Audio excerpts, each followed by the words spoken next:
Major funding for these programs has been provided by grants from Chase Commercial Term Lending and M&T Bank, Geneva Burns, Giantomasi and Webster, Capital One Bank, the Witkoff Group, New York Community Bank, Greenberg Traurig, Perfect Building Maintenance, Kilroy Architectural Windows, New York's Window Company.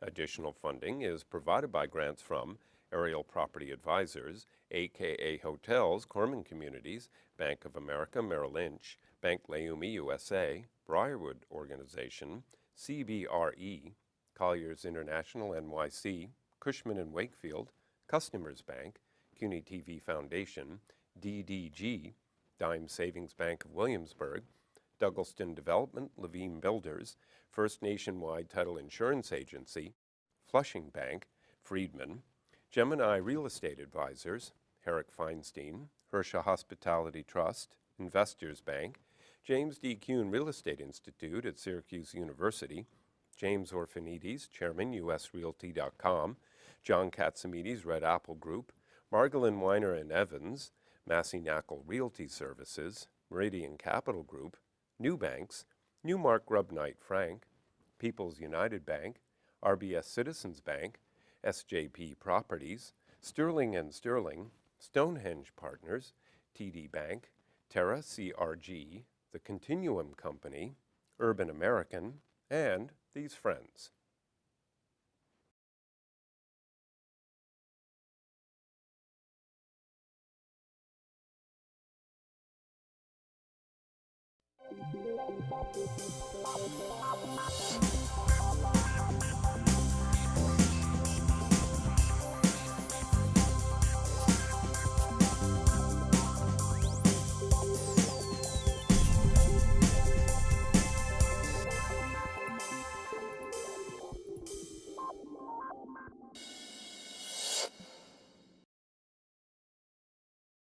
$54 million people came to New York City last year, and approximately 330,000 people pass Times Square every day.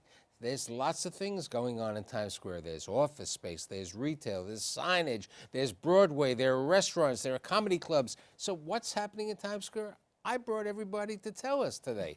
My guests, they include Stephen Pozycki, who is the chairman and CEO of SJP Properties and owns a couple of properties in Times Square. Cristyne Nicholas, who is the chairperson of the Broadway Association and also the partner and CEO of Nicholas and Lence.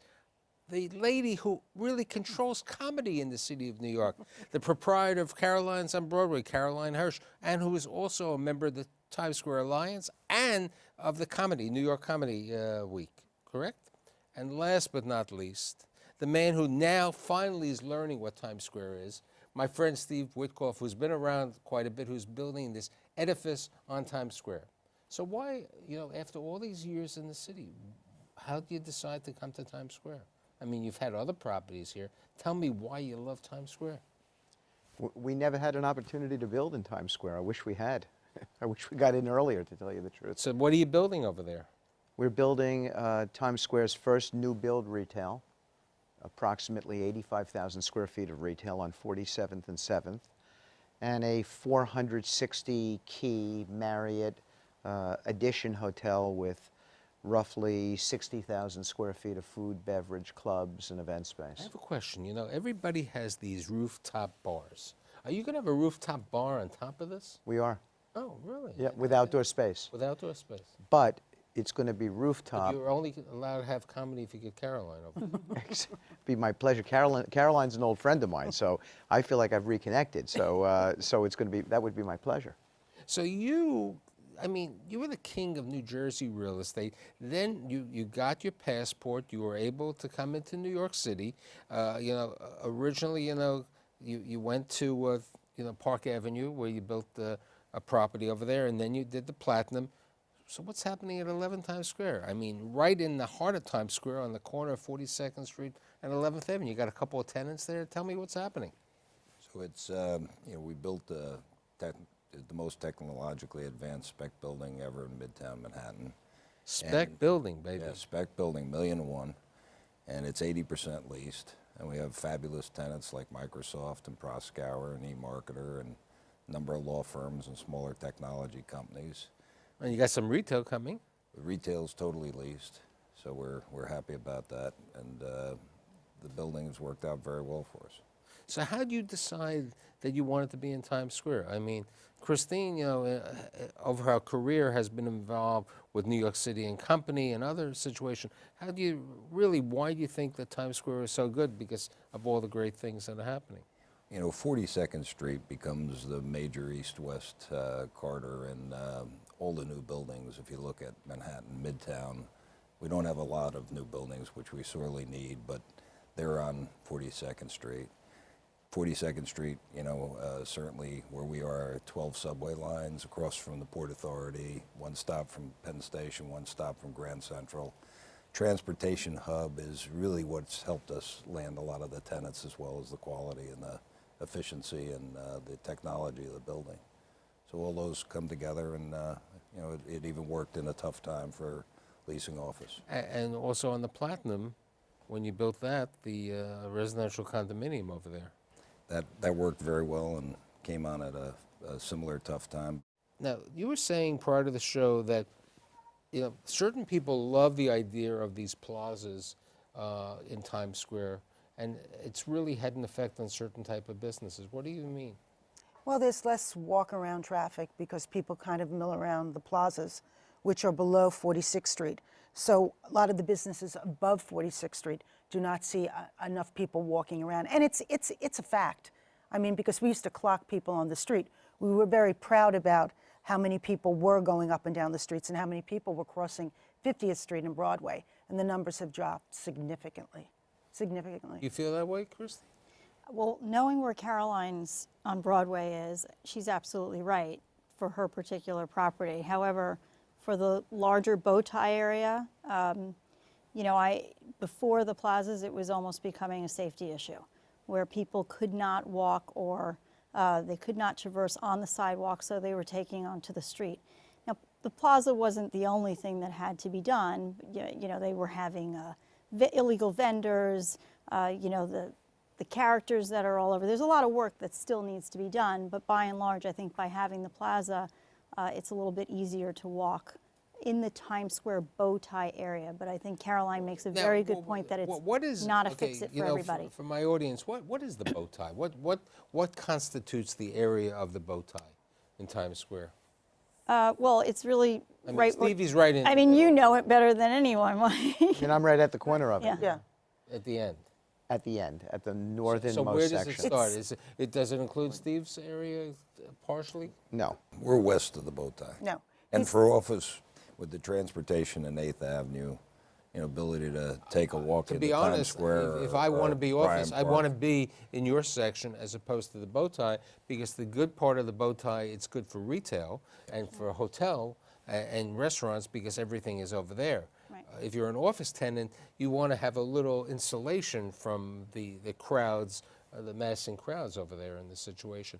How does the Broadway Association see this? It's a 104-year-old organization? Yep, it's 104 years old, and it was actually established by the business leaders of the time as an answer to the problems they were having when the subway was being constructed.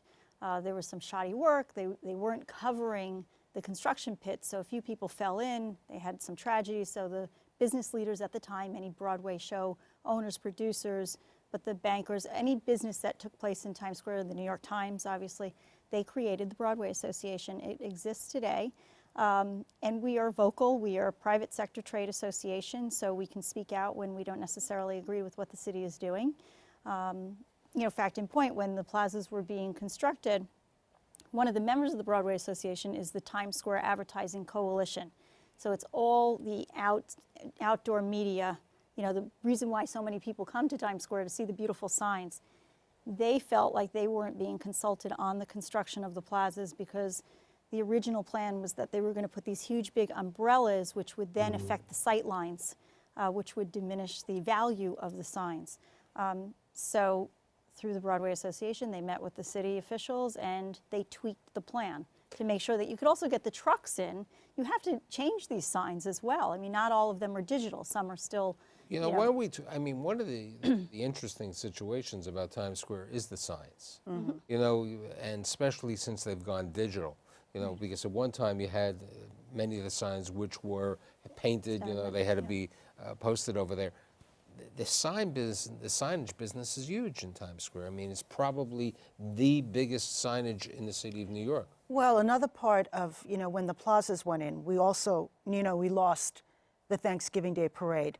Does not go through Times Square any longer. And that's a big issue for the Broadway Association. We're still fighting that. We've been fighting We met with it. the mayor before he was mayor, and he has an open ear to it. And you know, he made a joke, I understand, on January 2nd, the Broadway Association is going to be knocking on my door asking to make sure that we reinstate the parade through Times Square. So we were giving him a few months to get his administration in order, and then we will be there to talk to him about that. You know, which is going to help you and also helps you because people walk all over the area. Even though it's the bow tie, people walk through Times Square. The theater business, a couple weeks ago, I had all of the theater owners down. Business is doing well. Even with the cold weather, the business is there. Are you open at lunchtime also, or just? No, I'm a nightclub at you're a night. nightclub, We serve, okay. you know, dinner, and you know, the weekends we do 3 shows a night. So here's the question that relates to that. When I do restaurant shows and when I do shows about Broadway, we talk about the visitors. We call them visitors. We don't call them tourists anymore. The restaurants believe in the word visitors. How many people would you say who come to Caroline's on Broadway are visitors, and how many people are, let's say, New Yorkers, even if we bring Pozycki Right. over? Well, what we call visitors are people from out of the tri-state area. That's what I meant. Yeah. So maybe 10%. I mean, my business is basically people that live here, the 5 boroughs in the tri-state area. They really do. Now, who do you think is going to go, you know, because you have this massive retail. What type of tenants do you think you're going to get? And where do you, from your marketing research and everything, where do you think the people who will be shopping, are they locals or are they visitors? I think it's a combination, but there's 500,000 people who come into Times Square every single day. It's just incredible, and they're selling. I mean, I think they're selling in that on a daily basis, 16 or 17 hours a day. It's remarkable.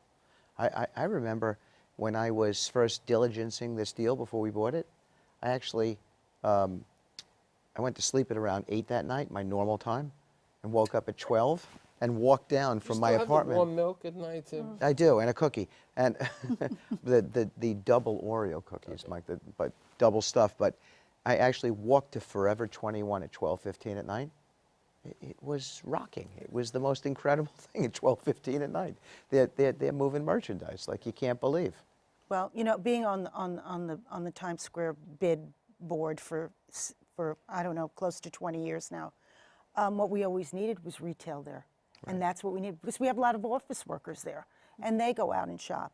You know, we needed good retail. Right, and as you've seen over the years that you've been there, and over the years that you've been involved with the mayor and with New York City and Go and company, the Times Square retail has changed. You know, the type of retailers, the Forever 21s. You know, when Bertelsmann was built originally, nobody could ever go in there. Nobody was looking over there. You had movie theaters in the old Lower East State building. It's a different case. You know, the movies today are on 42nd Street. You don't have any movie theaters within Times Square. You have them on 42nd Street and going into that market. I can remember when they announced that Toys R Us was coming into Times Square. And the reporters were questioning whether or not this was a wise decision for the city to allow families to come into Times Square. You know, you're attracting children, you're attracting families.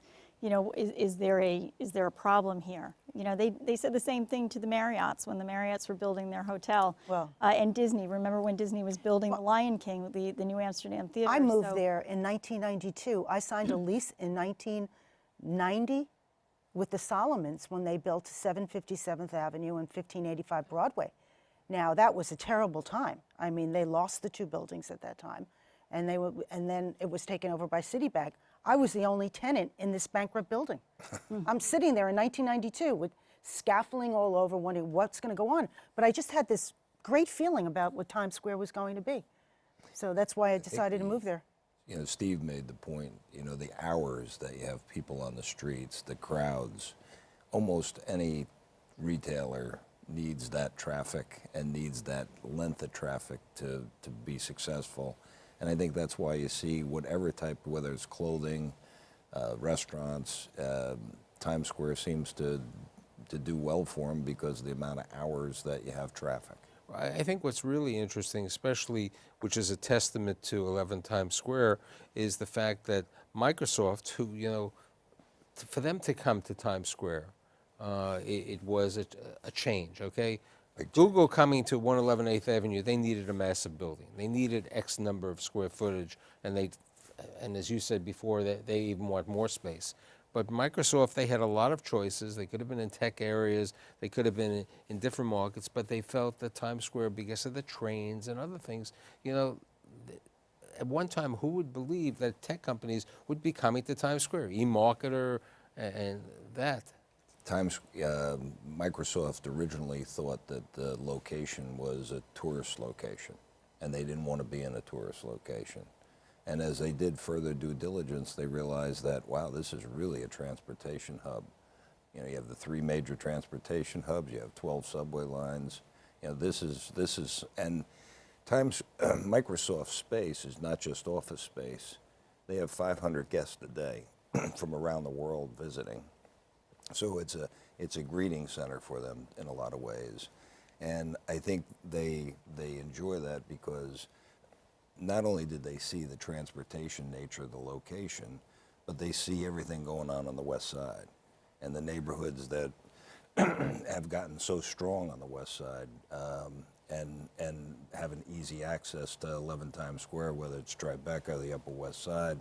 You know, but I think, you know, you bring up an interesting point on the west side, because I think it's going to have a good effect on your retail and also on perhaps your business over there. With the move of Hudson Yards, you know, being, let's say, from 30th to 34th Street, you know, it's down there, okay, coupled with the fact that the 7 line, you know, will be going to 34th Street and 10th Avenue.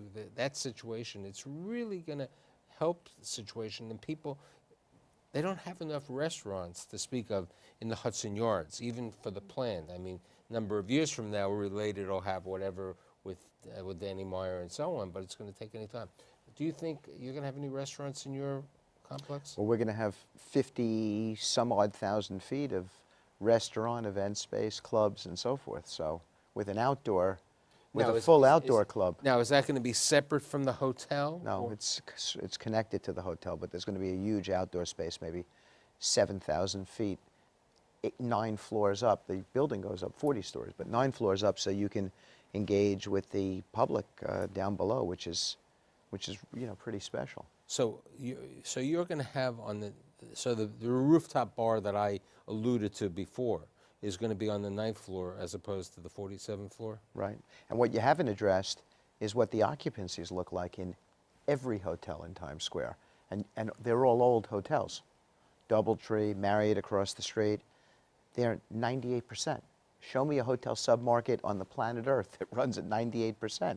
It's really incredible what's going on there. I mean, Right, nationwide hotel occupancy is roughly about 58%, and to be profitable, you have to be about 55%. So, and you think of the average daily rates that New York City hotels are getting. The New York City last year had a good about an business model. 88% occupancy, you know, and the ADR has gone up, and the market's really there because New York City is the visitors' capital of the world, and people are coming over here and taking care of this. I mean, you have members both in the Times Square Alliance and in the Broadway Association of the restaurants. I mean, and Steve has a major Russian restaurant coming into the building, and also Senor Frogs, okay? So, you know, the highest grossing Applebee's in the world is located in Times Square. Right across the street. Right across the street on 42nd Street.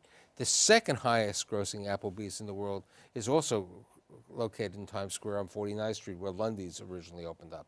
So, you know, you just look at this on that, you know, the Olive Garden, all these places, plus there are fine restaurants and dining. The Palm has done exceptionally well being on 52nd Street off 8th Avenue. Yes. So, you know, there's action, there's movement over there. I'm going to ask the developer, both developers, if there was another possibility to develop in Times Square on a different site, because there are certain different sites available in the market, what would you build? I'd build the same. I think that market is only growing. And you know, it's interesting. Why do the retailers want to be there? They're all selling their direct product. So they manufacture it. They got a margin. Now they have a point of sale in Times Square. They've got a double markup. It's incredible. I mean, American Eagle, Forever 21, that's the metrics of retail in Times Square today. And then they're selling 17 hours a day. Now, what about, residential? I mean, you did it with the Platinum, and Jeffrey Katz, in the middle of right in the middle of Times Square, where the signage is over there, you have that residential building, which I still question when I go to a theater saying people are living there. But, over here, Denny's building on 48th Street, his occupancy is 100%, and he continues to get the rent. Do you see perhaps, because you're doing it in Lower Manhattan today, and you're also doing it on Charles Street and other markets and Madison Square Park, what do you think about new residential in the Times Square area? I think new residential works anywhere in the city of New York. People want to live here. Every college person wants to come here. And New York City's it's a pretty fabulous place. And everybody, you can earn a living in this town. And so I think residential works anywhere. So I think it works in Times Square too.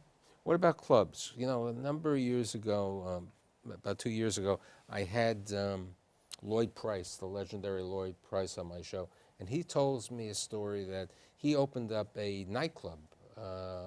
This is before your time, in Times Square. The Round Table that he, it was like a Copacabana, but it was geared, and he was one of the few people. Do you see more clubs opening up potentially in Times Square? I think clubs have trouble in Times Square. I don't think it's been an easy task for a lot of clubs. I mean, I've been in my space for 21 years, which is kind of, being in business for 30 years, it's kind of a record, to be in that kind of business. Yeah, but you found a couple comedians and guys who started their career from there. Leno, Seinfeld, just a couple of these people. I don't know of many clubs that have succeeded there. No, do you? I mean, a it's few been started. difficult. It's difficult. Yeah. But the hotel bars do very well. Yes, So hotel bars. And that they could become clubs. You could have a discotheque at a hotel, and it could become very popular because they feel comfortable going into the hotels. But there have been trouble with clubs too. Right, I mean, but you know what else besides the trouble with the clubs? Some of the smaller restaurants. Ironically, the one that you owned the retail condominium in the Platinum, and then you sold it.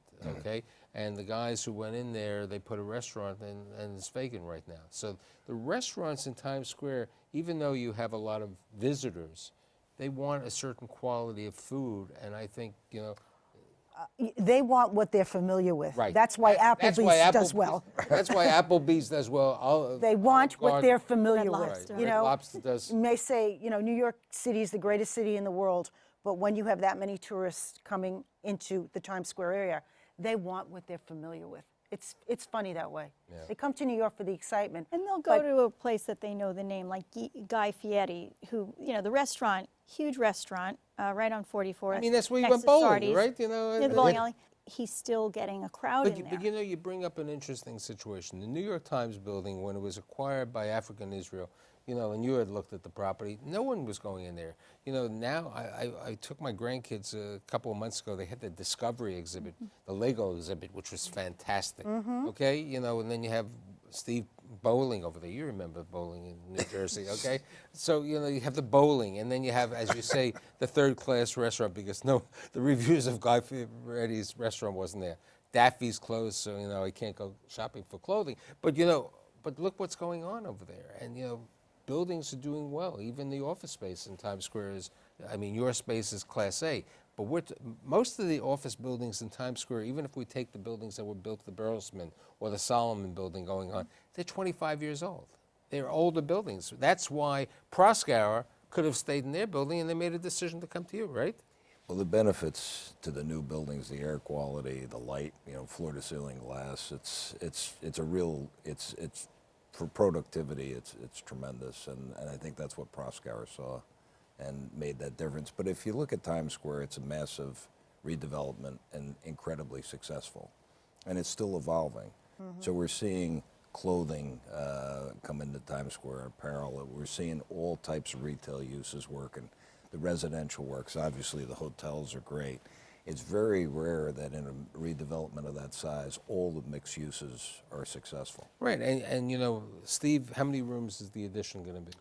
460. So you have 460 rooms with the addition. You recently had the two Marriotts, which is a 67-story building with close to 1,000 rooms. The new Hyatt opened up on 45th Street with the about Intercontinental. the Intercontinental. You know, we're talking about situations, and you know, just take away 2 blocks from you.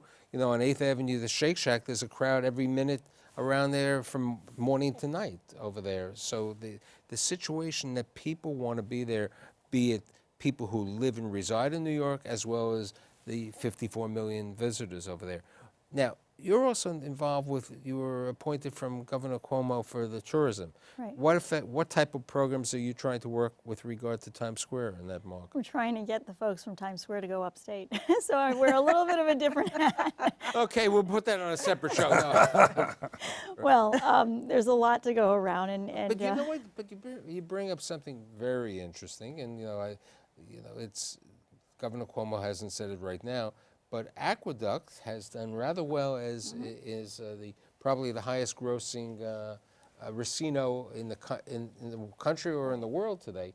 Right. Do you and perhaps? then Yonkers is like in the top 5 as well. Right. So if you take the situation over there, and I'd ask a businessman and also business ladies, do you potentially see Times Square as a market for gambling?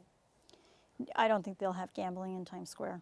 It's, but I think the folks that you see, when you look at the top 10 destinations coming into New York City, and just within the last 3 years, the Chinese market has infiltrated into the top 10, not number 9 or 10, but infiltrated to number 3 or 4. Just in the past 3 to 5 years, that's astounding. The Asian markets that are coming in, they like to gamble. So will they go to the Catskills? Possibly. They're going already to Resorts World, they're going to Yonkers. So they are getting on that bus from Times Square or from Chinatown, and they're going. So as tourism grows, you know, there'll be more and more competition to get the tourists, not only to be in Times Square, but as the mayor is trying to do, to get them into the boroughs, but also to get them all over the state to increase the tax revenue. But I also believe, you know, and Steve has his passport today to come into New York City because of all of his properties in New Jersey. I do believe that whoever the governor will be in the state of New Jersey and what happens, that Jeff Garau may one day get a very good situation of he's spending a lot of money in the Meadowlands, and Atlantic City is not doing that well, and there's a great possibility that we can see that happen over there, which will also allow people to come into Times Square in New York City. So I'd like to thank all of you because I think we've got some pretty good ideas of what's happening in Times Square. I'd like to thank my friend Steve Pozycki, Cristyne Nicholas, Caroline Hirsch, and definitely Steve Witkoff, and I'll see you next week. Thank you.